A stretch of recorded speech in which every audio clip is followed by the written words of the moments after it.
তো একসময় আমাকে আমাদের প্রয়াত চলচ্চিত্র অভিনেত্রী দিতি আপা বলছিল যে আপনি তার জন্য একটি গান করার প্রস্তুতি নিচ্ছিলেন। পরবর্তীতে গানটি হয়েছিল? তো আই মিন, যেহেতু আপনি বললেন দিতি আন্টির ব্যাপারে, আমি আসলে একটা কমপ্লিট শোই করতে পারবো। একটা জিনিস যেটা বলতে চাই যে আমি দেশে যখন মুভ করেছি, উনি লিটারালি আমার প্রক্সি মাদার ছিলেন। হ্যাঁ, সো আমার বাংলাদেশে এসে সেটেল করার পিছনে ওনার বিশাল একটা সাপোর্ট ছিল।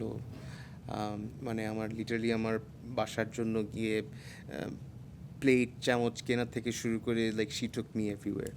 সো ওনার তো গান গাওয়ার খুব শখ ছিল। জি। তো আমি জানি না, আমরা একটা গান মনে হয় মৌলিক গান করা হয়নি, কিন্তু উনি 8টা গান কোথা থেকে কোনো না কোনো জায়গা থেকে বানায় নিয়ে আসছিল। সো আমি তখন 8টা গানের মিউজিক ফেলে দিয়ে আমি নতুন করে মিউজিক করে ওনাকে মিক্স করে দিয়েছি।